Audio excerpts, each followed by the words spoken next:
Stop. Don't do it. Do not read in the card.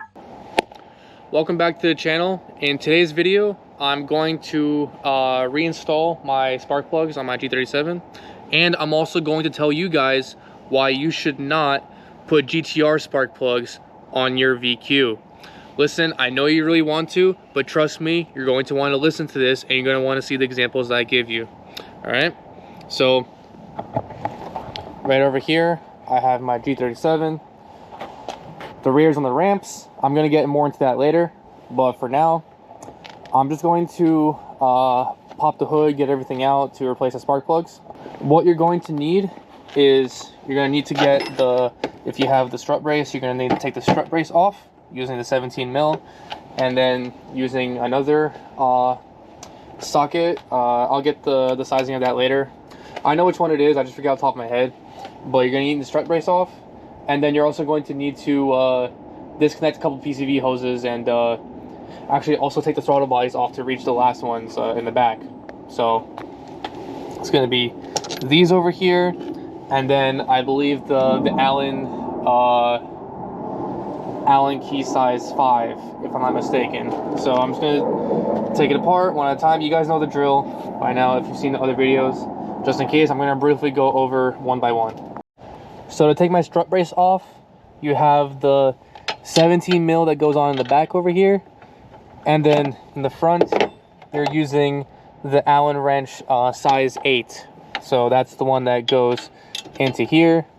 You hold one end, with the wrench, and then you loosen it up with the other one. So I need 2 hands for this, so I'll be right back after those are both done. All right, so once the strut brace is off, the next step is we need to take these pipes out of here, both MAF sensor pipes, one on each side, because we need to get over to here to take this out and take the throttle body off. Honestly, maybe we can even just move it out of the way without taking it off the coupler. I'll see, but the main point of that is we need to try to get to this over here. This is spark plug 1, 2 under there, and 3 somewhere underneath the throttle body over here on this side. So we're going to need to move this one out of the way a little bit. It's going to be number 1, 2, and 3 somewhere back in there. So what I'm going to do is, I believe I'm going to just disconnect this PCV hose and swing it around this way if I can, or maybe the other way and then swing it back for the other ones. We'll see. But I do need to disconnect this and probably swing this out of the way. So let me just start taking it apart and see how I'm gonna arrange this this way.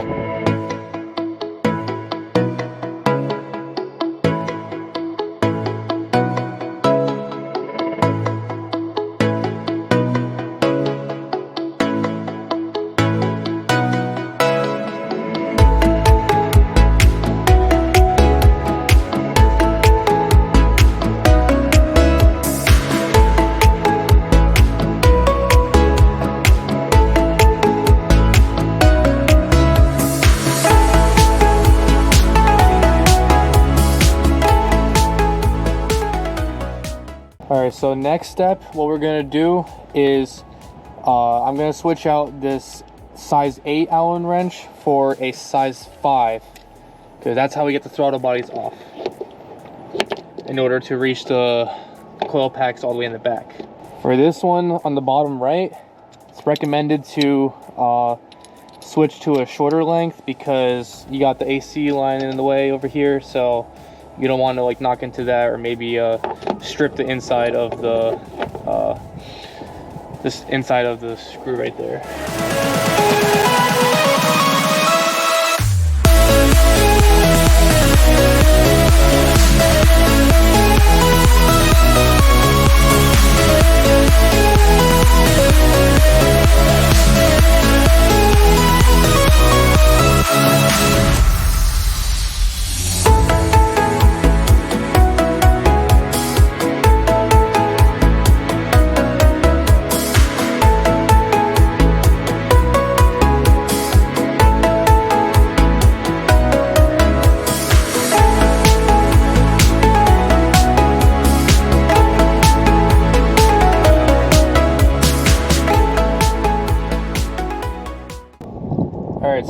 now that all the screws holding the throttle bodies in are now removed, we can try moving around the PCV hoses to access the coil packs, which is 1 underneath this PCV hose right here, 2, 3, and on the other side 4, 5, 6.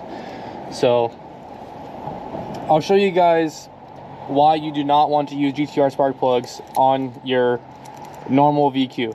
And I say normal because if you're running forced induction, if you're running high compression, like highly modified, like I'm talking about like billet crankshaft, like forged rods and pistons, like really built engine, sure, it's fine. If you're doing something kind of like me, just doing like basic bolt-on stuff like injectors, pump, ported manifolds and intake, whatever, like without going into the nitty-gritty like camshafts and all that other like fancy stuff that I said, you don't need GTR spark plugs. And I'll show you exactly why once I finish taking all of these out. Even just the first like 1 or 2, I'll show you. So I'm gonna take this PCV hose and move it out of the way. And I believe this is cylinder 1 over here, so I'm gonna show you guys with this best example of why you do not want to use spark plugs. And I believe it's just gonna be to remove the coil packs, it's going to be 12 millimeter sockets in there. So let me get that out and double check. Actually, what I'm gonna do is I'm gonna do cylinder 1 like later to show you how bad it really is, but I'm gonna do cylinder 2 right here because this is the one that you guys can see the best. So what I'm gonna need to do is I'm going to need to move this out of the way when I take the coil pack out. I mean, it's a little flexible, so honestly I can probably just bend it out of the way, but just in case, I'll take my needle nose and actually do it properly without bending or breaking anything. Also, my mistake, I believe that's actually a 10 millimeter socket instead of a 12.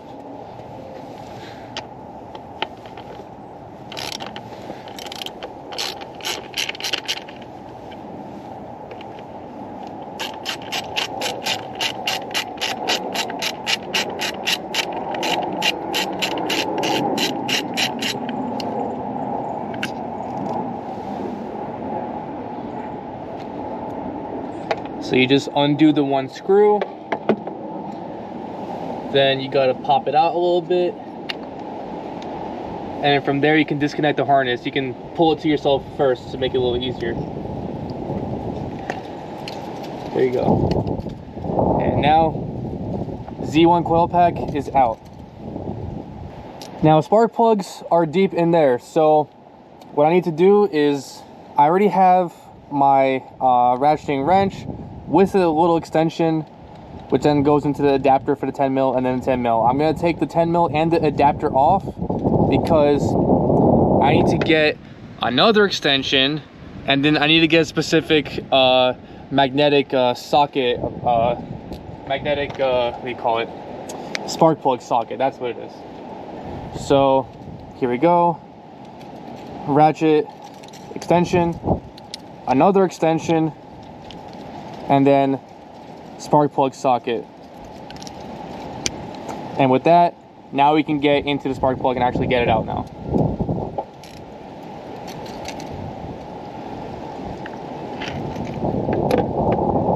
You just want to rotate it clockwise until you feel it kind of grab and like get a little bit further in there. That's when you know when you've caught the socket for the spark plug. So now you can just start removing.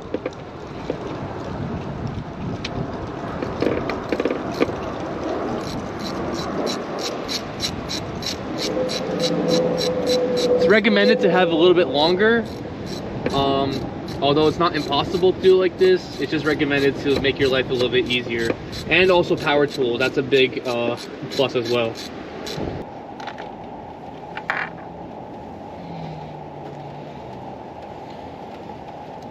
All right, so cylinder 2 spark plug is out.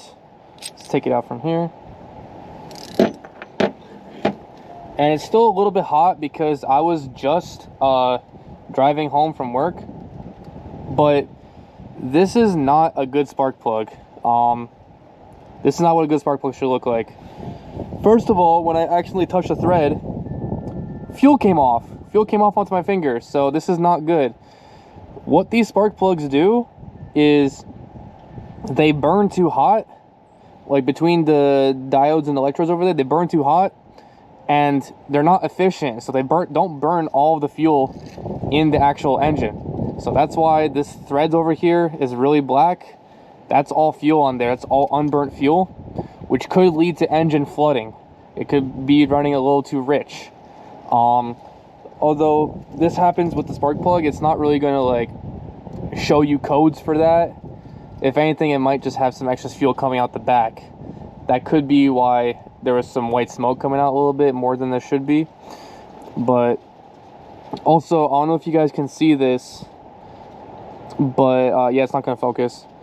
But see this orangish looking bit over here? Yeah, let me turn it this way. It's supposed to be white. It's supposed to be white like this, but now it's like turning like orange, like black almost. And that is not good. That's no bueno. So this is the reason why I'm getting rid of the GTR ones and going back to OEM. I actually took my car to a Z1 affiliated shop. The shop, I believe, is Bergen Auto Motor Group.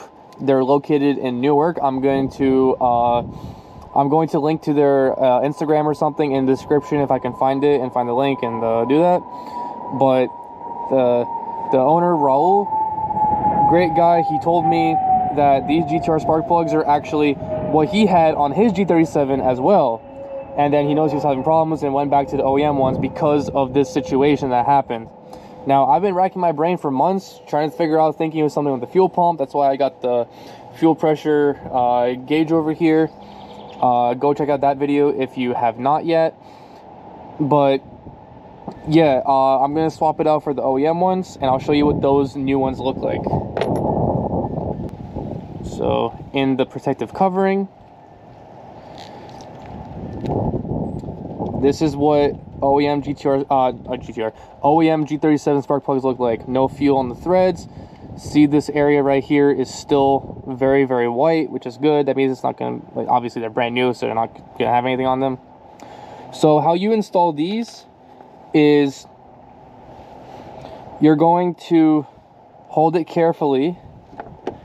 You're going to slip it back into the magnetic end of your spark plug socket, and then typically you want to have a little bit of thread locker on this. I don't have any on me, so I'm not going to do it super tight or whatever. So I'm not going to go crazy and just switch this from disassembly to assembly, and then just the same thing in the opposite order to return the you guys can't see from here, but I can actually see some fuel coming up into the cylinder into the spark plug and there's actually like a small little bit of fuel like resting on the bottom right there. So hopefully this will be a lot better afterwards. All right, so I just finished up this whole driver's side. I went to the first one on the passenger side. This is the one closest to the fuel line. So this is the one that's gonna get like pretty much like the most fuel out of the gate. Just look how bad this looks. Look how freaking horrible this is. So much fuel in the threads. This electrode dial, whatever, is completely burnt out. So honestly, I'm surprised this car even freaking started. And let's see. Yeah, there's a little bit of fuel sitting down the bottom there as well. So out with the old and in with the new. No fuel on this. It's still white up there. Let me try to get there. Yeah, this area over here is still white, which is awesome. It's not burnt out. So I'm just gonna finish up all three over there on the passenger side, then I'll continue afterwards. All right, so all of the PCV hoses are reconnected, all the spark plugs are changed out, coil packs all reconnected. Now it's time to put the throttle bodies back onto the intake plenum, and then we'll take it from there. By the way, when you're doing throttle bodies, you want to remember two things. Number one, when you're taking them off, do not touch the butterfly in the throttle body at all, because then you'll have to do the whole idle relearn procedure that I covered in my throttle body cleaning video. And The second thing is when you're putting the bolts back on the throttle body, you want to go in a star-shaped pattern. So you want to start at one corner, move to the complete opposite corner, and then you can finish up number 3 and 4 whichever way you want. But the important thing is to remember to start you can hand tighten them whichever way, but when you start threading them in, you want to do it in that star diagonal pattern. Also, to start, it'll be easier if you take the extension and the Allen wrench off of the screwdriver, off the wrench, and you can just thread it in like this to make your life a lot easier. And just a little bit.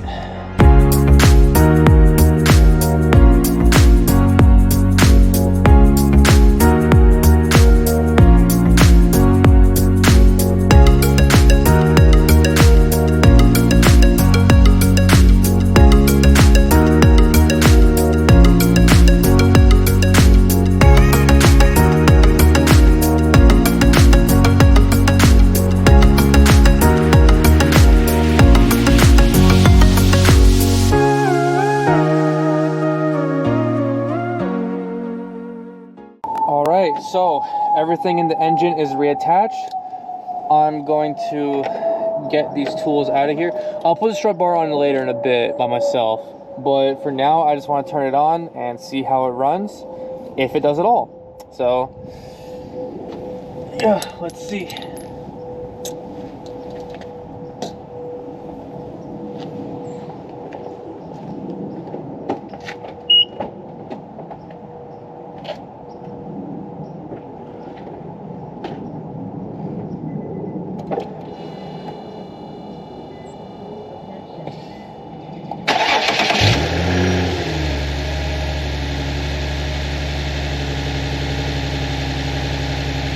It starts.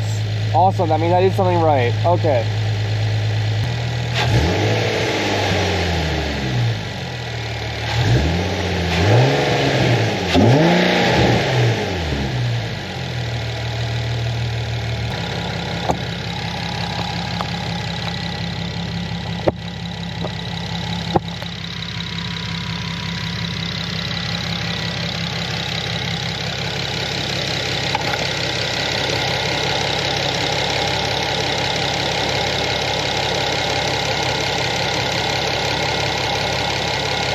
It seems to be running at a relatively constant 60 psi. It's going to be a little bit above 50 because obviously bigger pump for stock lines means it's going to have a little bit more pressure. So that's like to be expected. That's fine. Let's close this.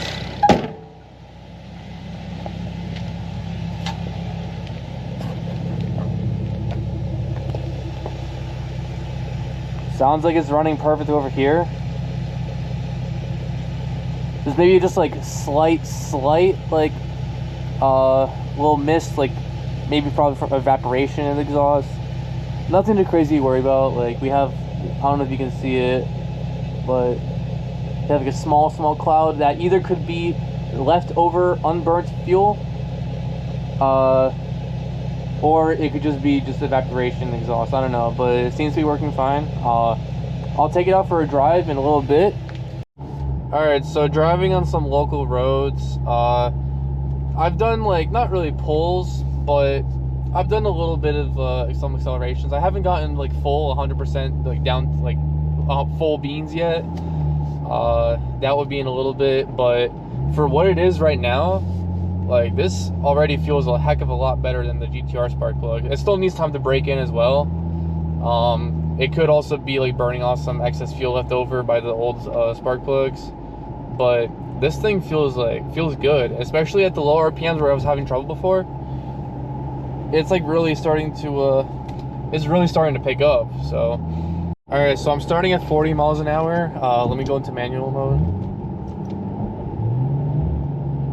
Second gear.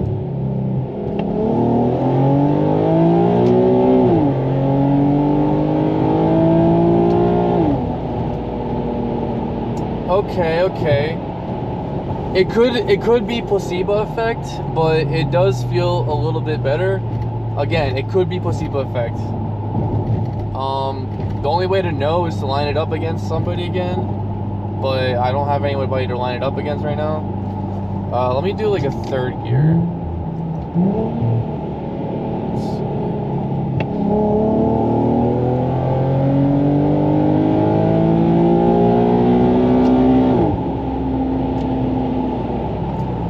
It definitely feels good. I don't know if it needs time to break in or if it's already like ready to boogie right out the box, but it definitely seems all right. It's doing its job. I'm not getting any like crazy hiccups or anything, especially even at the 2000 RPMs or like the low range or anything. I'm actually going to AutoZone right now, getting the 19mm closed wrench because I have the diff brace to install. So Z1 diff brace, I forget what it's made out of. Probably some like really like good aluminum or something. I don't know, but or maybe stainless steel. I'm not really sure. Actually, no, that makes no sense. Steel will not be like used for a brace. Like that's like what you use in the exhaust systems. But whatever it is, it's really dense and it's pretty heavy for actually what it is. But because it's so heavy and dense, it should help with keeping the differential like in place a heck of a lot better than it was before. So the 19mm wrench is because you need to balance one of the nuts like on the closed end of the wrench and then feed it up like along the subframe, so then you can then what do you call it, screw in one of the screws and basically have the diff brace sit over there. Under the rear of the car here is the differential. I believe there's a thing that goes through here. I'm not entirely sure though. I gotta double check.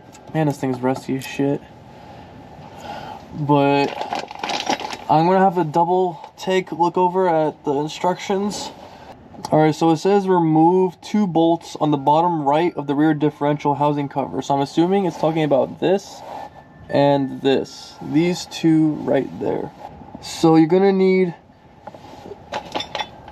19mm wrench, 17mm wrench / socket, probably just a socket, and a 14mm socket. So let me get my ratchet and the extension and the 2 sockets that I need. Then I'll be back under the car.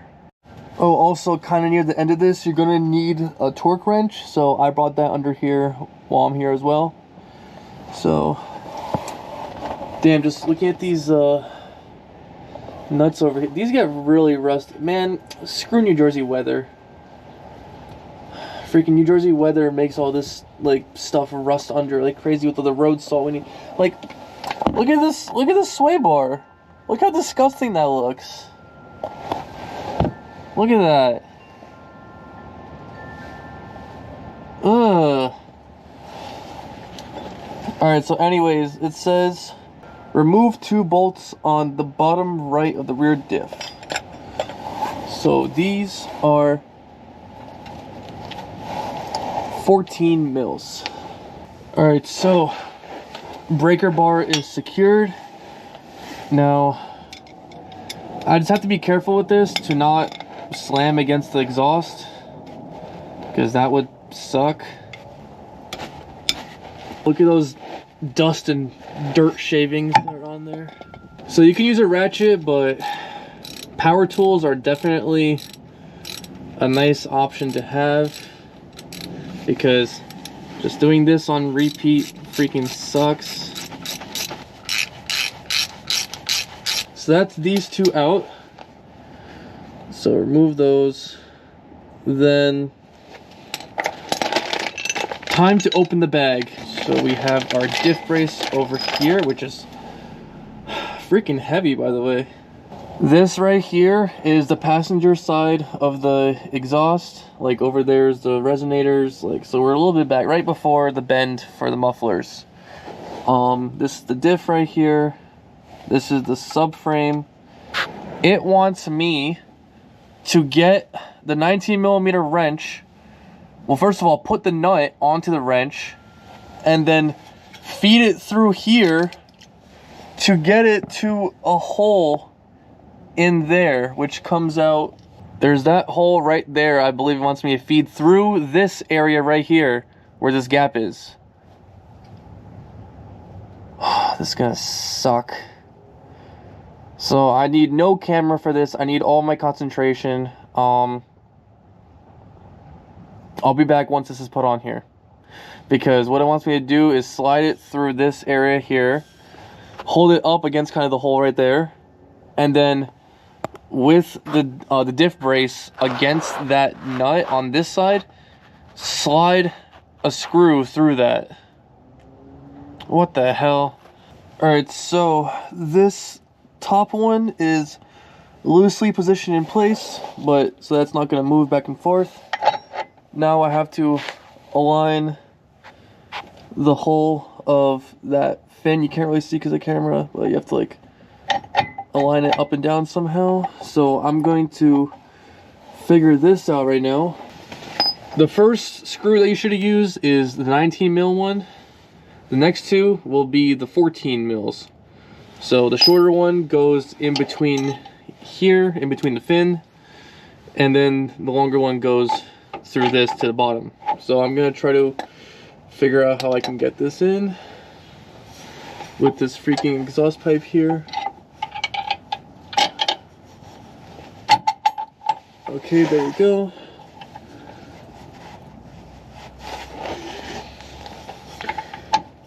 And then I'm gonna put the bottom one through as well. So the bottom one's gonna be easier to kind of hand tighten.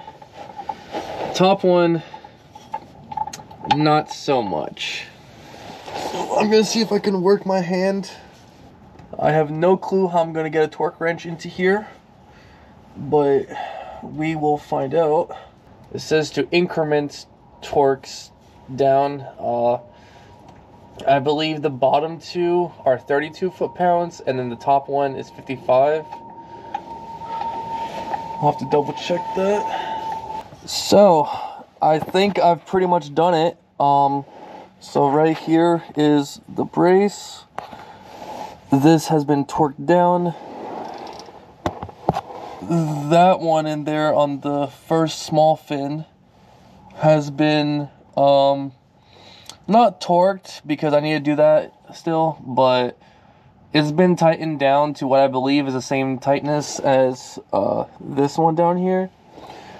And then this one up there, oh yeah, we're gonna worry about that another day.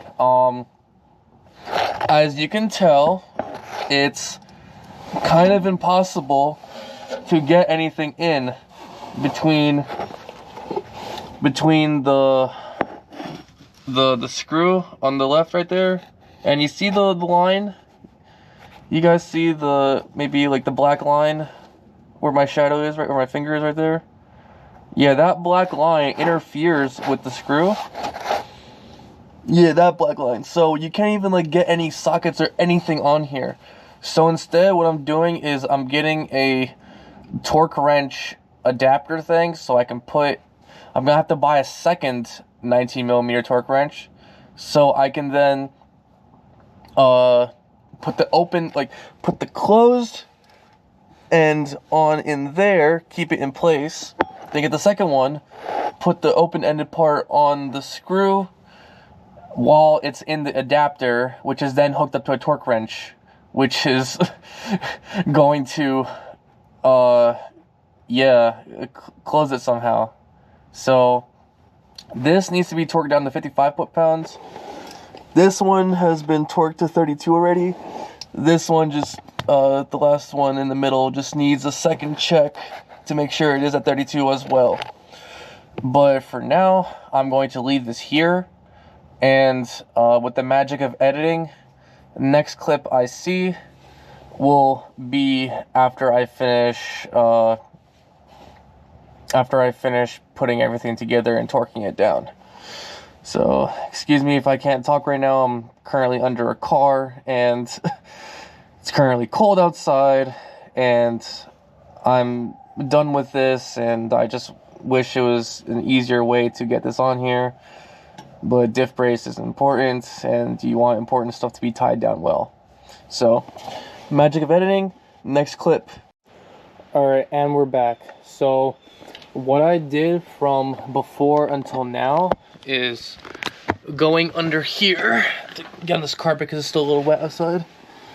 I have the diff brace installed right there. The bottom one is fine.